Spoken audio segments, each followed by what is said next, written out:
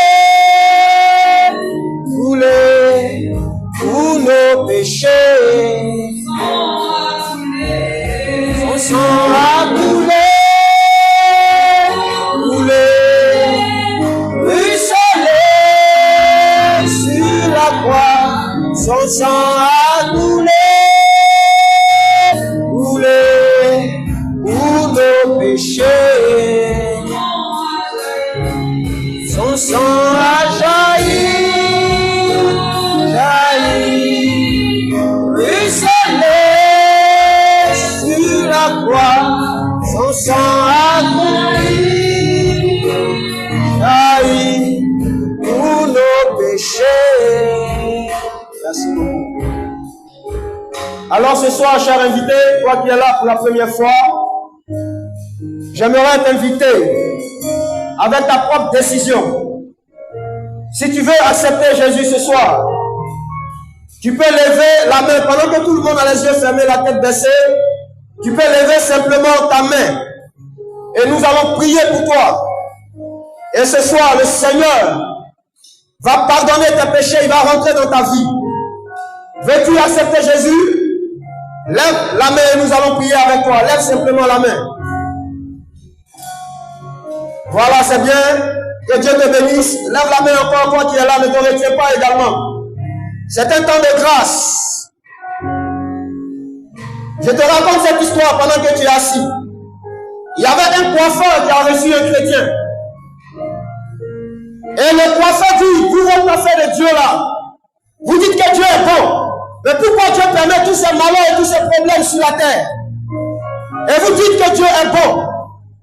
Et pendant que le gars causait, il y a un homme sale, avec des cheveux crépus, qui était en train de passer auprès du coiffeur. Et le chrétien dit, mais pourquoi toi, tu es un bon coiffeur? Et il y a plein de gens dehors, avec des cheveux sales qui ne sont pas coiffés.